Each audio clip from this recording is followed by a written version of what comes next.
Hey,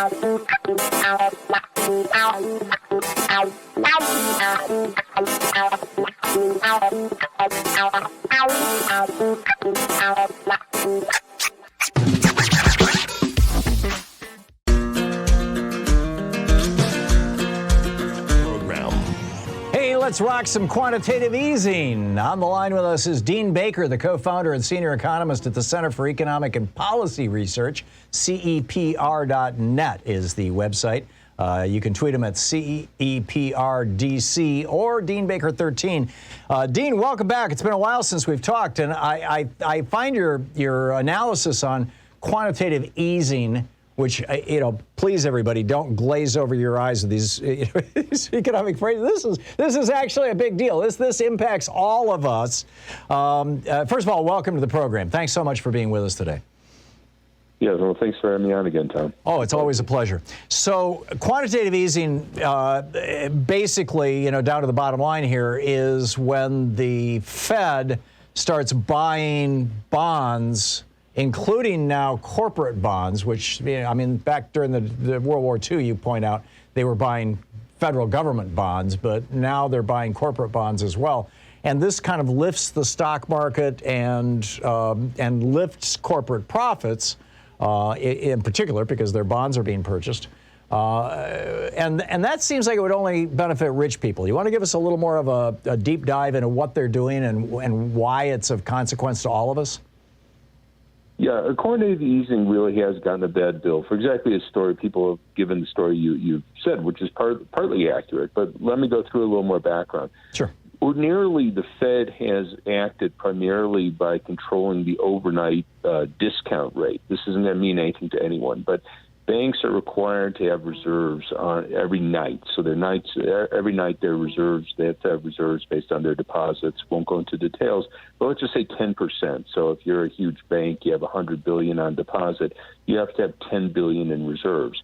If you don't have that, you borrow that from other banks. So this is the overnight money rate, and that's what the Fed has typically controlled. Use that they want to bring about more growth. They lower the rate. If they want to see less growth, presumably to stem inflation, they raise the rate. And that has been what they used through the 80s, the 90s, the first decade of this century. But you run into a problem. They hit zero. So in the Great Recession, we got that rate to zero. And at that point, you can't really do much further with it. You actually had small negative rates in some European countries, not worth going into that, but basically zero's a floor on that. So then if you want to further affect the economy, what do? Well, you have to try and affect longer-term rates directly, and that means buying bonds. So the Fed always is primarily concerned about longer-term rates because that is what affects the economy. So this is where I'm saying longer-term rates. You have a mortgage. You have a 30-year mortgage, a 15-year mortgage. That's a longer-term rate. You have a 5-year car loan. That's a longer-term rate. Those are what directly affects the economy. The overnight money rate, that banks worry about that, but that only indirectly affects the economy. So what they wanted to do was bring down longer-term rates. They did as much as they could with the overnight rate, pushed it to zero. So then you got what we refer to as quantitative easing. They buy up government bonds. They buy up mortgage-backed securities issued by Fannie and Freddie. And you mentioned corporate bonds. That was a real departure. They hadn't done that. I'm not sure if they ever had done that in the past, but they did that last year. That program ended at the end of 2020, so they're no longer buying up corporate bonds. But the idea was to reduce the interest rates that people pay on their car loans, that people pay on their mortgages. If they have credit card debt, reduces the interest rate people pay on credit card debt. And this creates more jobs. People refinance mortgages, and they freed up, in many cases, thousands of dollars in interest payments, and they use that money to buy other things. So this was helping to support the economy through the pandemic, and it continues to help support the economy. One feature, as you say, does tend to drive up the stock market. Other things equal, lower interest rates will give you a higher stock market. But to my view, I'm not a big fan. I want to see the stock market double or whatever. I'm not, that's not something on my agenda. But I'm not going to get upset about that if that's an outcome of trying to create more jobs in the economy. But isn't the risk here, Dean, that by this kind of really unprecedented intervention, buying, General Motors and United Airlines bonds and things like that, that in order to sustain the economy and to promote job growth and all these good, arguably progressive outcomes, that we're creating an economy that's kind of a Potemkin Village. It's not really. It doesn't have a real foundation. We're addicted to QE basically.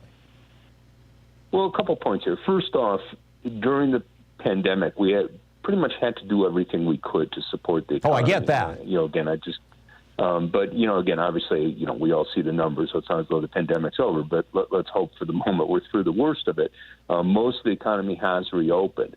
So then the question is, okay, will we somehow be better with higher interest rates? And I just have a hard time seeing that argument. So, this story, it's an artificial economy. There isn't a natural economy. So it's not as though we had some natural economy out there and then the Fed came in there and messed it up. I mean, the Fed is there. Huh. We have a central bank. There isn't a natural economy that we could pose as a counterexample. So Friedman and Hayek were wrong. There's not magical capitalist floor. It's a very fundamental point that, I think it gives the right way too much credence, because if you juxtapose, we have the government intervening, and then on the other hand, we have the natural economy, you go, well, maybe we should check out this natural economy. You go, no, I'm sorry, there is no natural economy. The government is going to intervene. And all we're arguing about is how best to intervene. Do we want higher rates? Do we want lower rates? I mean, obviously, we intervene in 1,000 other ways as well. But it's not as though there's some natural economy out there that the Fed is coming in there and messing up. So this is, for example, I look at Japan. They've had this kind of 20-year slog, is the way it's characterized by some folks, of kind of a stagnant economy. But on the other hand, they have a national health care system. They have a robust social safety net. College is free. So it's not really, it's not like the people of Japan are suffering greatly. And some argue that that's because the Japanese central bank had so aggressively intervened in their economy 20 years ago. Is that the sort of thing? Go ahead. Yeah, no, and I think the Japan story is informative that way because, people aren't suffering there. So they've had slow growth, but that's in part because they've had declining size of their workforce. I mean, that's their population. I mean, it's not that people aren't able to get jobs. They actually have very low unemployment. It's that, people are, they had the baby boom story, but it was somewhat earlier than ours. So, they have an older population and a declining workforce. Out. Yeah, so it's not like something really horrible has happened there, And again, I just pose the question: well, suppose their central bank had been less aggressive and they had higher interest rates. Is there any story you could tell where things would be better off for people in Japan right now? And again, I just find that one very hard to tell. Yeah. So this is fascinating. We're talking with Dean Baker, the co-founder and senior economist at the Center for Economic and Policy Research, CEPR.net. So, Dean, are you suggesting that quantitative easing, that the Federal Reserve Bank intervening in markets by buying corporate bonds, by basically subsidizing parts of corporate America or supporting, maybe you couldn't call it a subsidy, is actually not just a strategy that was useful to get us through the crisis of COVID and to get us through the 2008, the Bush crash, but that also going forward on a long-term basis, this could be part of a progressive agenda?